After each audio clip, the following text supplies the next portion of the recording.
Tu as envie de vendre ta résidence principale et surtout bien le faire? Ben écoute, c'est parti.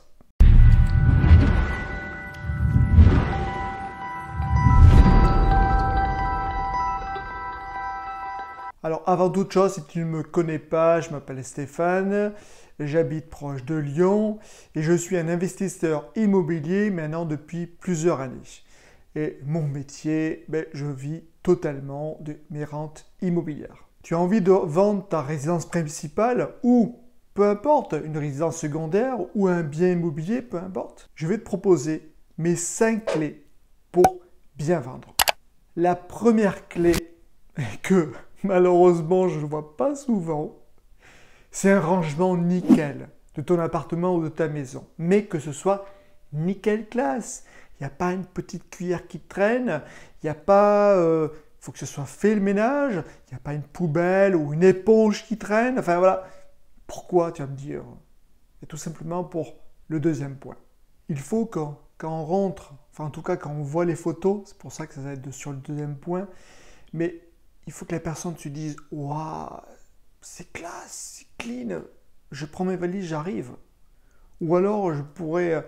pas de travaux, ainsi de suite. Donc c'est pour ça, cette vidéo bien sûr, c'est surtout pour une résidence principale parce qu'on y a habité dedans.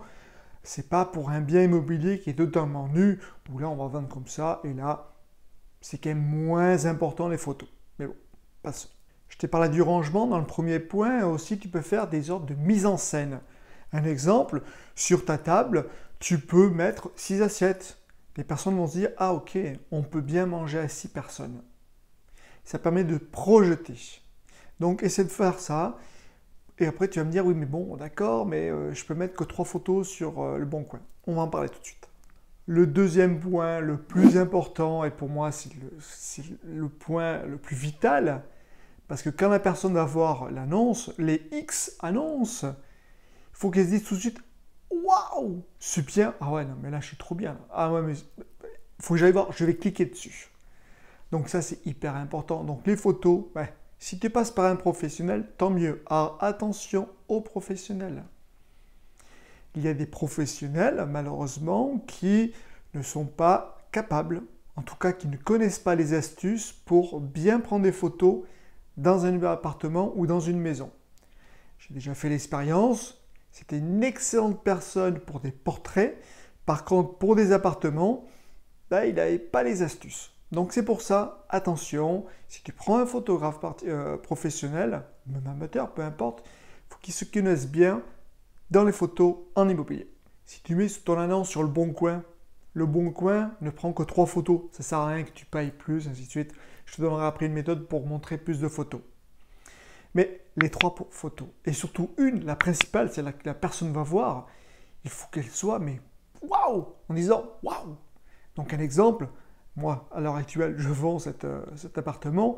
La première des photos, ça a été ma bibliothèque. Bibliothèque faite sur mesure, ça les gens ne trouvent pas partout. Donc ça, c'est une pièce unique. Donc c'est pour ça on l'expose vraiment en premier. Donc déjà, tes 3 photos, c'est important. Et tu vas me dire, oui, mais je peux avoir plusieurs photos. Ben oui, bien sûr, c'est plus important d'avoir plusieurs photos. Et c'est pour ça que je te donnerai dans notre point. Bien sûr, ne fais pas que 3 photos, fais-en pas mal de photos, en tout cas sur tous les lieux. Bon, photo du WC, à part s'il est high-tech, mais sinon, non, le WC, c'est pas très important.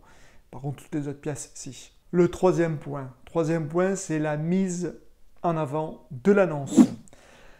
Une annonce où toi, tu aimerais bien avoir toutes les informations. Donc, donne un maximum d'informations. Un exemple, sur le bon coin, on n'est pas limité, il me semble, en caractères. Donc, vas-y. Il faut que tu te mettes à la place de la personne en disant, voilà, je suis un bien, ainsi de suite, je suis à tel endroit, je connais peut-être pas le lieu, tu vas l'expliquer le lieu. Déjà, plus ou moins l'adresse, si tu ne veux pas mettre l'adresse tout de suite. Mais l'environnement, est-ce qu'il y a des commerces, des proximités, bien sûr, les transports, le bus, le métro, le temps à pied, ou alors le temps en voiture pour quitter, si c'est une grande ville, pour quitter l'endroit.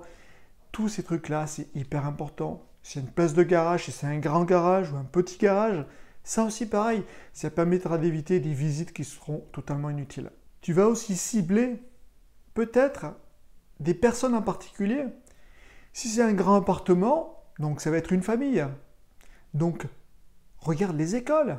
C'est important, même si toi, tu n'as pas d'enfant, mais il va falloir regarder les écoles, à quelle distance elles sont, pour que les gens puissent se projeter et ayez tout de suite l'information.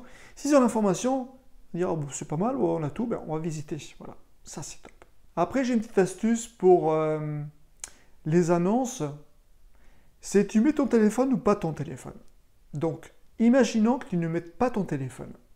Déjà, ça permet d'écrémer un peu du monde. Et en plus, quand les gens vont être obligés de t'écrire par email, là par contre, si tu vois apparemment la personne est vraiment intéressée, ainsi de suite, là tu vas pouvoir lui envoyer de nouvelles photos. C'est pour ça que c'est à ce moment-là que tu peux lui envoyer un maximum de photos. Et s'ils arrivent à se projeter déjà avec toutes ces nouvelles photos, ben là, tu peux peut-être organiser une visite. Si tu laisses ton téléphone sur une annonce, ben là, tu vas te payer toutes les agences immobilières. Oui. Vous êtes gentil avec votre phoning, mais bon, c'est fatigant. Si, c'est fatigant. Si. J'ai connu ça plusieurs fois, donc c'est fatigant. Tout ce qui est diagnostiqueur, plus après, malheureusement, il y en a qui récupèrent ce téléphone-là pour utiliser et faire du spam. Mais bon, voilà. Donc, personnellement, je ne mets plus mon téléphone. Voilà. Quatrième chose, maintenant, tu vas organiser les visites. Alors, personnellement, c'est qu'il y a mieux de regrouper les visites. Un exemple, si tu vends un appartement, tu peux faire les visites toutes les 20-30 minutes. Voilà, et tu enchaînes. Parce que malheureusement, tu risques d'avoir des gens qui n'auront pas à venir. Donc si tu bloques à un moment donné, puis après tu dois attendre 2 heures que la personne ne vient pas, donc tu as perdu 3 ou 4 heures. Donc ça, il faut éviter. Donc essaie de regrouper les visites. Donc pour un appartement, toutes les 20-30 minutes. Pour les maisons, ben là, ce serait plutôt de 40 minutes à 1 heure, je pense. Ça dépend aussi de la taille de la maison, peut-être aussi de l'extérieur. Donc voilà, tu t'adaptes un peu selon ton bien et tu vois après pour organiser les visites. Mais le mieux, c'est vraiment fixer ou une soirée tout entière ou un week-end, peu importe, mais tu essaies de regrouper les visites. S'il y a des personnes qui ne peuvent pas du tout, qui sont en déplacement ou ainsi de suite, bon, ben, tu vois un peu avec eux et aussi au feeling. Pourquoi organiser les visites? C'est tout simple. C'est pour pas te saouler. Parce que si tu fais une visite par là, une visite par là, une visite par là, tu vas plus recevoir les personnes comme les premières. Donc, c'est pas top. Il faut que tu sois vraiment motivé et que tu montres vraiment que, ben oui, toi, tu as un bon bien, tu as envie de le vendre à tel prix et tu as envie de partir. Donc, c'est pour ça, le mieux, c'est regrouper les visites. 5e et dernier point, organise-toi. Et oui, les documents.